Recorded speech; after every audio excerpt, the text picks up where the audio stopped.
System of equation story problems, there's one step that I just want to really highlight.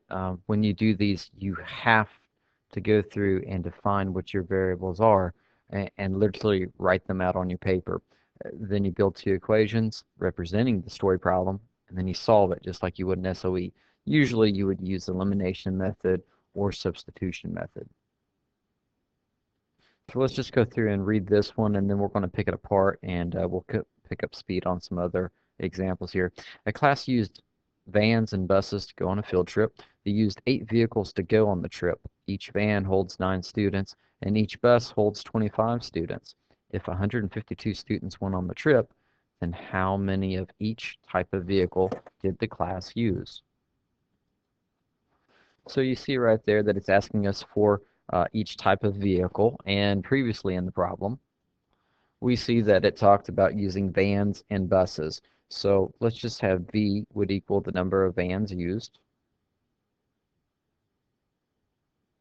and B will equal the number of buses. Okay?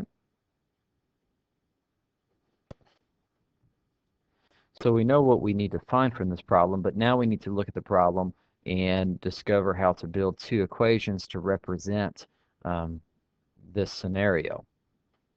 I start scanning the problem for numbers being used, whether in print or just the numbers written out like this. They used 8 vehicles, and then I see that it also said a van holds 9 students and a bus holds 25 students, and I see 152 students went on the trip. Now, what I've gone and done in my mind here is I've made the numbers into two different groups. Okay. Group 1 here in blue, I said to myself, well, gee, that 8 is referring to vehicles, but then all the other numbers, those are in the green, they all refer to students. And that kind of changes how I look at these things. I'm going to use something here from group 1 because it was all the numbers that I could find was talking about vehicles. We'll make an equation from that. And from this over here on group 2, all the numbers that were talking about students, we'll find an equation for that. So let me just go ahead and clean this screen up for us. There you go. Got a lot of that off of there. And now we can actually afford to dive into this. So let's look at this first one right here. How can I use this idea of 8 vehicles and V and B these right here? Well, I know that this was the total number of vehicles. So if I add up all the vans, which I don't know how many they are, but I know it's represented by V, and I add them up with all the buses, which I don't know how many buses, but it's represented by the letter B, it should equal a total of 8 vehicles. So there's your first equation right there. See how we use that idea to get our very first equation? That'll work. Okay? Now, when we go and we take a look at the second equation, that's when it gets a little bit more interesting. I know that the 9 students refer to each van holding 9 students. So this is with vans. I know that it was each bus holds 25 students, so that's the bus number. And the 152 students went on the trip, that would refer to a total. So watch this. How many students went on the trip? 152. All right, so how many students on each van? 9 students for each van. So if I plugged in one van, that'd be 1 times 9, that'd be a total of 9 students on vans. If I take 2 vans on this trip, that'd be 2 times 9, so that'd be 18 students on vans. And that's the reason I'm writing it as 9V. Even though it's talking about the number of vans used with that V, when I multiply it by the number of students, this becomes a student number. And that lets me add it up to another scenario here of the 25 students on each bus. The same idea. If I use one bus here, it'd be 1 times 25, and that'd be 25 students on buses. If I use 2 buses, 2 times 25 would be 50. And so I've got this dynamic here of, in group 1, it's basically going to be vehicles, the number of vans plus the number of buses equals the number of vehicles. So it's vehicles plus vehicles equals vehicles. Okay? And that's not too hard to follow. It's the second one that sometimes gets a little bit more tricky. The number of kids on the vans plus the number of kids on the buses would equal the total number of kids. So kids plus kids equals kids. All right? But up here on the first equation, it's vehicles plus vehicles equals vehicles. And after we do a couple of more of these kind of quickly on just the setup, you'll see that it's really not that difficult. Now, because they're both basically in a standard-based equation, I would recommend doing elimination method. So I'm going to multiply this top um, this top equation by -9. So that way it'll make it -9v minus 9b equals, let's see here. Whoops, sorry, I didn't even put that plus sign right there. Equals -72. So we've distributed all of our parts there, and now we can just add up our equations. Our 9v's lock up, cancel out. We have 16v left over, and we have 80 over here. Divide both sides by 16, and we find out that very quickly we used 5 buses. Okay, so 5 buses were used. Now we go back to the original equations. We pick the easiest one, which would be this one.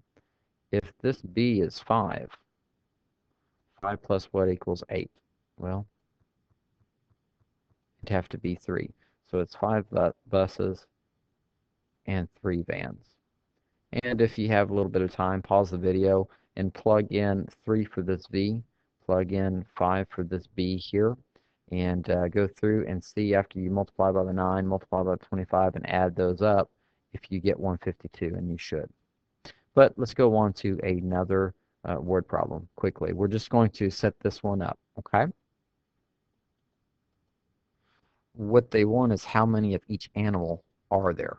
And there were geese and there were goats. So let's label. So this is what we want. Now let's take a look at the numbers in the problem. There are 19 total animals in the barn. I don't see any other numbers except for 68. And if you notice, this is talking about legs. So we've got 2 different groups going on here. Normally, I don't write out the group 1, group 2. I normally do this part in my head. I'm literally asking myself, well, gee, how can I use 19 animals with these variables up there? And it's pretty simple. If I add up all the geese, which is x, with all of the goats, which is y, it should equal a total of 19 animals. And it's this idea of animals plus the number of animals should equal animals over here. You know, it's the same type of representation. But over here on group 2, it was 68 legs. So now this is where it gets a little tricky. I know that the total should indeed be 68 legs. But, and I'll just go ahead and stretch this out so that way I can make it a little bit easier. When I'm looking at the number of geese up here, x, well, how many legs does a geese have?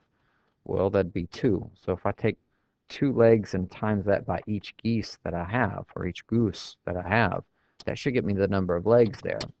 And when I look at goats, well, how many legs does a goat have? It has 4. And I times that by the number of goats, that should work out. For example, if we sat in here and we said, hey, we had 2 geese. Well, how many legs would we have from 2 geese? Well, 2 geese times 2 legs each would be 4 legs total. And let's just say we have 5 goats. Well, each of these 5 goats has 4 legs, so 5 times 4 is 20. And so that would be a total of 24 legs. So it's this idea of legs plus legs equals legs. The problem that we have right now is we really don't know how many geese and we don't know how many goats that we have. But we do know that this basic setup for the second equation would hold true. And now we've got 2 equations that we can use. And I shouldn't have said 4g. It should have been 4y for the number of goats. Okay. And if you notice, we've got a nice setup here to where now we can do elimination method. We could change this first equation and be able to go solve for the number of geese and goats. Let's go through and let's do this one real quick. Pause the video, see if you can do this one. Come up with just the equations and label your variables. You should have something representing the number of cows and the number of geese. You should have C plus G equals 15. That's based on this 15 animals right here. And then you should also have something representing the 52 legs over here. So let's see if you got this part. 4C plus 2G equals 52Y because it's 4 legs for each cow, plus the number of legs from the geese, which would be 2 legs for each geese or goose. And after you add them up, it should be a total of 52 legs there. So that's what we should get for that one. Let's take a look at this one real quick. This one's a little different. In case you're wondering how to pronounce it, personally, I would just pronounce it as Norikai. So define your variables and see if you can get both equations. There are the variables defined. I use D and J. Of course, you could use X or Y, anything else, as long as you tell me what your variables represent. And now let's take a look at the equation. Looking through, we've got two different types of numbers. We've got money numbers, and then we've got a total number. And then the variables themselves are dealing with the number that would add up to the total, so that's the easiest one. So I would just type in the number of dress pants plus the number of jeans should equal a total of 11 pairs of pants bought between dress pants and jeans. That leaves all these green ones for the numbers. So think about it. It's kind of like the leg question. $80 for each pair of dress pants plus $90 for each pair of jeans would equal the total of $930. Okay, and that should make it a little bit easier. Let me kind of drag this back, scoot that over, and there we go. That lines up a lot better. So here's your system of equations there. Number of dress pants plus number of jeans equals 11 total of pants bought. The amount of money spent on dress pants, 80 for each, $80 for each pair of dress pants, plus the number of money spent on jeans, $90 for each pair of jeans bought, would equal a total spent of $930. This one's with pens and pencils to find the variables and see what you get for the SOEs. It's not a good idea to use P for pens because, you're also dealing with pencils, so I'm just sticking with X and Y, making a note there. And you'll notice I also put how much each one of them cost individually, so that way I can help me out there with creating the equation. Looking at the numbers here, we have 5 writing utensils bought, and then we start getting into money denominations there, right? And it's not going to be that difficult to set this up. Well, how many pens did we buy? A total of 5. So if we add up all the pens plus all the pencils, it should equal 5. Okay, and let's kind of space that out so it matches up a little better for us. Now, the next thing is we see that each pen, an X, would cost $2. So 2X plus each pencil that costs $3, Y, would equal a total of $12. So it's the number of pens plus the number of pencils would add up to a total number of pens and pencils combined, 5. And then here is money, so $2 for each pen, $3 for each pencil, and after we do the multiplication, the adding, this should get us our total number of money. So money plus money equals money. Last problem, and this is another bus and van one, so it's been a few minutes since you've seen it. Define your variables and then set up your SOE and see if you can do that. Here's what I use to define the variables. The numbers representing students, so we've got a total number plus the number of students that there would be on each type of vehicle. Van holds 6, a bus holds 55, and a total of 140. So let's just go ahead and put that together real quick. 6B for the 6 students on each van, plus the 55S, or excuse me, bus, 55B, 55 students on each bus, would equal a total of 140. So there's your very first equation. And then the second one, it's not hard to see how it sticks out like a sore thumb. Instead of students, it's talking about total number of vehicles. So we just add up, the V and B. So V plus B would equal 7 vehicles. And so there is your um, system of equations. You can go through and solve this. Again, I would recommend elimination method since they're set up in the standard format.